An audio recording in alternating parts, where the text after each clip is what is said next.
అమ్మయ్య మొత్తానికి బెలుంగుహల వీడియోలు అయితే కంప్లీట్ చేసేసాను. ట్రిప్కి వెళ్ళొచ్చి 2 వారాలు అయిపోయినా కూడా వీడియోలు అయితే తెగట్లేదు, ముడిపడట్లేదు.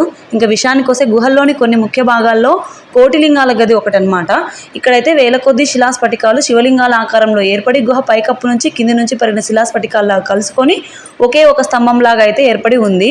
నేనైతే కోటిలింగాల గది అంటే నిజంగానే కోటిలింగాల్లాగా ఏర్పడి ఉంటాయేమో అనుకున్నాను. కాదు, ఆ స్ఫటికాలు ఆ స్ఫటికం రూపంలో జాలువారి ఊరికే మనకి లింగాల ఆకారంలో కనిపిస్తాయి అంతే. అది కూడా ఒక ప్రకృతి గొప్పతనమే కదా అనిపించింది. చాలా అద్భుతంగా అయితే ఉన్నాయి. గుహ లోపల కొన్ని ప్రాంతాల్లో అయితే ఆక్సిజన్ అందడం కూడా కష్టము. కాబట్టి గవర్నమెంట్ వాళ్ళు బయటి నుంచి పంపుల్లాగా ఏర్పాటు చేసి ఆక్సిజన్ బ్లోయర్లు లోపలికి వచ్చి గాలి వచ్చేలాగా అయితే కొన్ని చోట్ల ఏర్పాటు చేశారు. కొన్ని చోట్ల అయితే నార్మల్గానే ఉంది, గాలి కూడా రావట్లేదు, బాగా చెమటలు అయితే వచ్చేసాయి. మేమైతే చాలా కొన్ని సంవత్సరాల తర్వాత వెళ్ళాం కాబట్టి చాలా అద్భుతంగా అనుభూతిని అయితే పొందాము. ఎవరైనా మా రాయలసీమకు వచ్చి కర్నూలు నంద్యాల సైడ్ వచ్చినారంటే కంపల్సరీ విజిట్ చేయాలని చెప్పేస్తాను. ఇంకా ఈ వీడియోలో నచ్చితే కామెంట్ చేయండి.